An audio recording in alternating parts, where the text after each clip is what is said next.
नमस्कार स्टूडेंट्स, मैं Ramanand Kuldeep, associate professor दर्शन शास्त्र विषय SPCGCA गवर्नमेंट कॉलेज अजमेर। और हम बात कर रहे थे BA part third year philosophy के स्टूडेंट्स के लिए दर्शन शास्त्र पर। और दर्शन शास्त्र में हमारा जो पेपर है, जिस पर हम लगातार पिछले कुछ दिनों से बात कर रहे हैं, पेपर का नाम है सांख्य योग। सांख्य योग, यद्यपि ये दो दार्शनिक विचारधाराएं हैं, परंतु क्योंकि दोनों के विचार एक दूसरे से जुड़े हुए हैं, सांघिक हैं, और एक दर्शन की विचारधारा को दूसरा दर्शन पुष्ट करता है, परिमाणित करता है, शोधित करता है, परिवर्धित करता है। इस नाते और क्योंकि दोनों ही दर्शनों का एक ही मकसद है, और वह है पुरुष का अपवर्ग। पुरुष का अर्थ मैं कई बार बता चुका हूँ, आज मैं फिर आपके सामने बता रहा हूँ। सांख्य योग दर्शन में जिसे पुरुष कहते हैं, उसका अर्थ है आत्मा से, जो एक चेतन तत्व है। और ये माना गया है इन दोनों ही दार्शनिकों की दृष्टि से कि यह आत्मा अर्थात पुरुष अनादि अविद्या के कारण बंधन में पड़ा हुआ है, परिणाम स्वरूप अनेकानेक प्रकार के दुख भोगता है। उन दुखों से हमेशा हमेशा के लिए और निश्चित रूप से छुटकारा दिलाना, यह है सांख्य और योग दर्शन का उद्देश्य है। अंतर यह है कि सांख्य दर्शन त्रिविध दुखों से निवृत्ति हेतु जो उपाय प्रतिपादित करता है, वह ज्ञान मार्ग का उपाय है, विवेक ज्ञान का उपाय है। इसे सैद्धांतिक उपाय माना जाता है। जबकि दूसरी ओर योग दर्शन जो पुरुष के अपवर्ग के लिए जो साधन, जो मार्ग उपलब्ध कराता है, वो व्यवहारिक मार्ग है, वो योग का मार्ग है। तो फिलहाल हम योग दर्शन पे तो बाद में बात करेंगे, और कल की जो चर्चा हमारी थी, फिलहाल हम उसको आगे बढ़ाते हैं। कल की चर्चा में मित्रों हमने जो बात की थी वो थी सांख्य में पुरुष का स्वरूप और उसके अस्तित्व के पक्ष में दिए गए तर्क। दर्शन क्यों महत्वपूर्ण है, और एक मैं अलग थोड़ी सी बात यहाँ पर कहने जा रहा हूँ, और धर्म से किस प्रकार भिन्न है। क्योंकि बहुत बार ऐसी गलतफहमी हो जाती है कि धर्म में जो चर्चाएं हैं, जो विषय हैं, संभवतः उन्हीं विषयों पर दर्शन में भी बात की जाती है। तो फिर प्रश्न ये पूछा जाता है कि दर्शन धर्म से किस मायने में अलग है, भिन्न है। तो साथियों, यहाँ ये समझने की आवश्यकता है कि धर्म में हर बात श्रद्धा पर आधारित है, वहाँ आस्था पर आधारित है, तर्क को महत्व नहीं दिया जाता। जबकि दर्शन श्रद्धा और आस्था से कोई ताल्लुक नहीं रखता, यहाँ हर बात तार्किक रूप से की जाती है। इसीलिए तो जब भी किसी दार्शनिक ने किसी तत्व को सृष्टि का मूल तत्व कहा, तो उसके पक्ष में पर्याप्त तर्क दिए। और कुछ इसी प्रकार से हम यहाँ पर देख रहे हैं कि सांख्य दर्शन जो दो मूल तत्व मानता है, जिसमें एक में हमने पिछली क्लास में बात की थी, वो था प्रकृति, और दूसरा जब ये पिछले 2 दिन से हम बात कर रहे हैं, वह है पुरुष। पुरुष, मैं फिर ध्यान दिला दूँ, पुरुष कहने से तात्पर्य यहाँ पर आत्मा से है, चेतन तत्व से है। तो उसके भी स्वरूप और अस्तित्व के पक्ष में तर्क सांख्य दर्शन में दिए गए। ठीक है, तो कल जो बात हुई थी, मैं वहीं से फिर से एक बार संक्षेप में शुरू करता हूँ कि सांख्य दर्शन में प्रकृति के साथ साथ पुरुष को भी मूल तत्व के रूप में स्वीकार किया गया। तो मूल तत्वों की संख्या हो गई 2, और जब मूल तत्व 2 होते हैं तो उस विचारधारा को हम द्वैतवादी कहते हैं, ड्यूलिज्म कहते हैं। द्वैतवादी का मतलब होता है 2 मूल तत्वों की सत्ता को स्वीकार करने वाला। ओके चलिए, सांख्य में प्रकृति की सत्ता के लिए प्रमाण देने के बाद कारिकाकार, जिसमें कारिकाकार हम किसको कहते हैं? ईश्वर कृष्ण, जिन्होंने लिखी सांख्य कारिका। तो कारिकाकार ने पुरुष की सत्ता को भी प्रमाणित किया।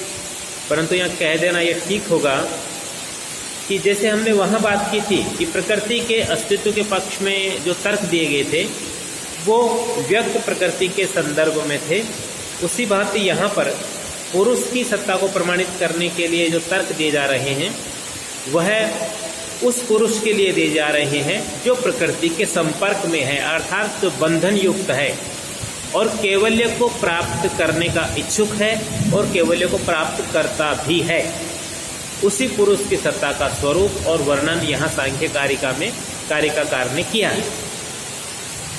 पुरुष जो कि एक मूल तत्व है, प्रकृति जिसके दो रूप हैं, अव्यक्त और व्यक्त। अव्यक्त में जो प्रकृति का मूल स्वरूप है हम उसकी बात करते हैं, और व्यक्त में जो संपूर्ण सृष्टि हमें दिखाई देती है, जो प्रकृति का ही एक कार्य है, एक विकार है, एक परिणाम है, इसे व्यक्त कहते हैं। तो पुरुष का जो स्वरूप हम यहाँ पर पढ़ेंगे, समझेंगे, उसमें हम ये देखेंगे कि पुरुष जो है वो प्रकृति के अव्यक्त रूप से भी और व्यक्त रूप से भी कुछ मायनों में, कुछ चीज़ों में समानता रखता है और कुछ चीज़ों में असमानता रखता है।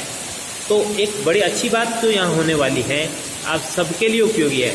ध्यान से देखिएगा, प्रश्न कई तरह से पूछे जा सकते हैं। अव्यक्त का स्वरूप बताइए, स्पष्ट कीजिए, और उसके पक्ष में दिए गए तर्कों को भी बताइए।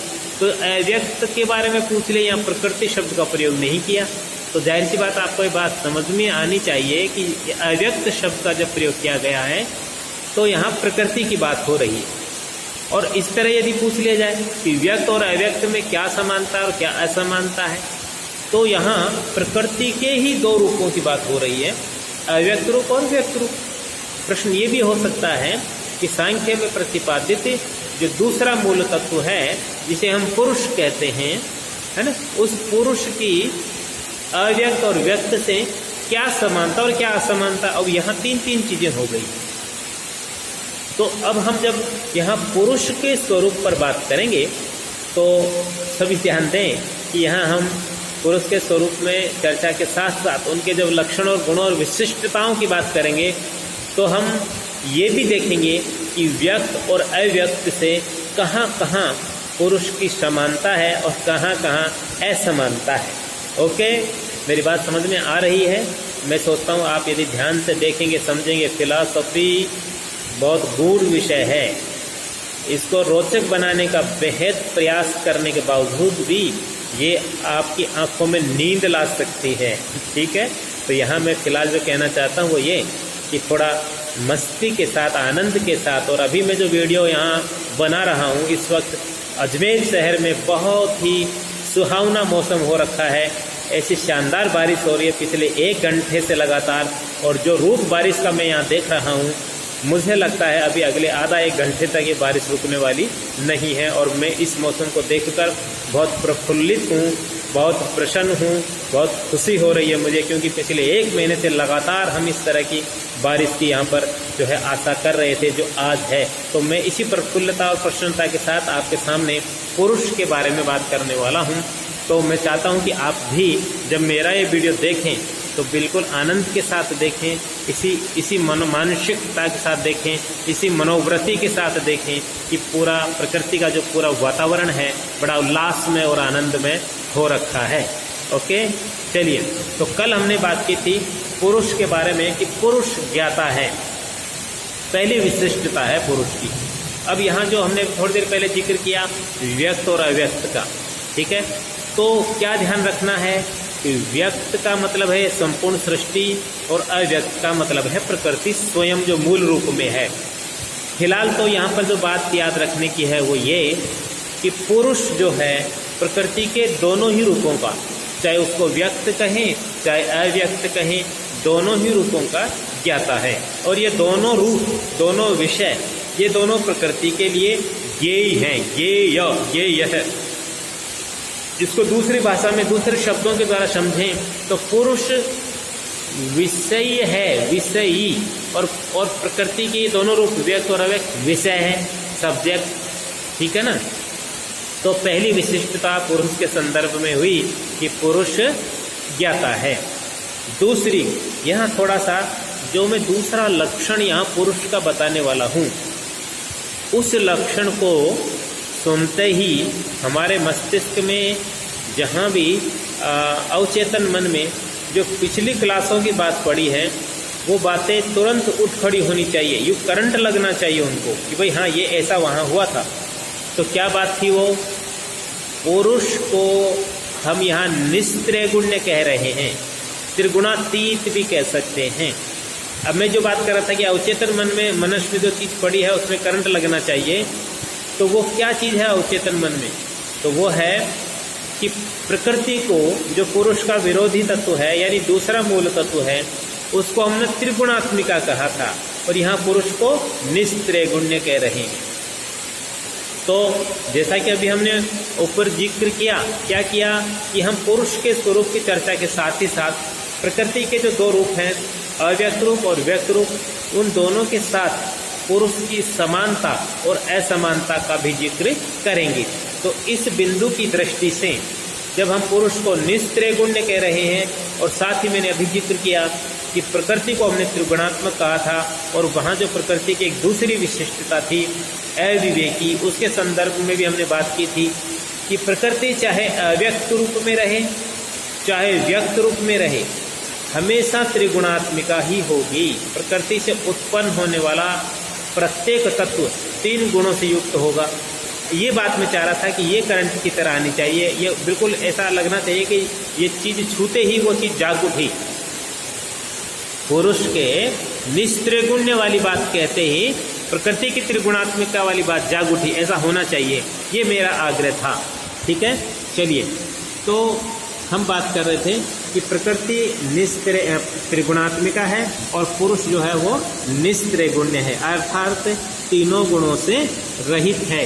पुरुष में कोई गुण नहीं पाया जाता। अब यहाँ जब हम गुण शब्द की बात कर रहे हैं तो इससे हमारा तात्पर्य यह है कि जो 3 गुणों की हमने बात की, सत, रज और तम, हम उनके संदर्भ में यहाँ पर बात कर रहे हैं।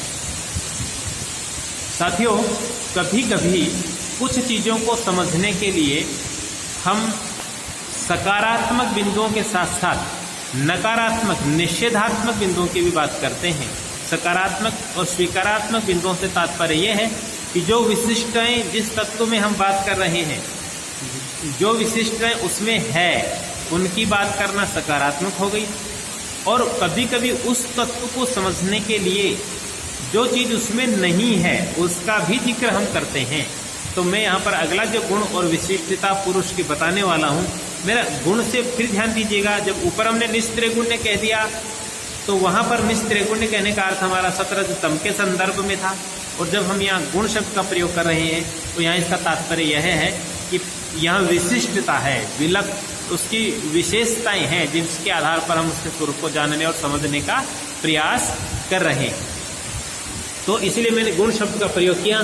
तो यहाँ गुण शब्द में जो अगली बात मैं बताने वाला हूँ वो यह है कि पुरुष अप्रसवधर्मी है। अब ये निगेटिव बात कर रहे हैं अपने यहाँ पर। प्रकृति को हमने कहा था प्रकृति प्रसवधर्मी है और पुरुष है प्रसवधर्मी है। अब ये कहने की आवश्यकता क्यों पड़ी कि प्रसवधर्मी का होने का मतलब है कि प्रकृति से कुछ उत्पन्न होता है, और जब पुरुष के लिए कहते हैं कि वो अप्रसवधर्मी है तो इसका तात्पर्य है कि पुरुष से कुछ भी उत्पन्न नहीं होता, इसलिए पुरुष को हम अप्रसवधर्मी कहते हैं। यानी उत्पत्ति का जो कार्य है वो प्रकृति करती है, ना कि पुरुष। हाँ, इतना जरूर है कि सांख्य को पढ़ते वक्त ये ध्यान रहे कि प्रकृति स्वयं अकेली उत्पन्न करने में, परिणमन होने में समर्थ नहीं है।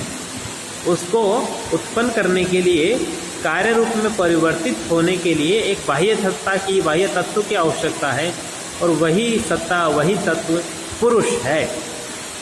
लेकिन पुरुष से स्वयं से कुछ भी उत्पन्न नहीं होता, ये बात यहाँ पर कहने की है। उत्पन्न जो भी होगा वो प्रकृति से होगा। ठीक है, ये एक और विशिष्टता पुरुष के संदर्भ में थी।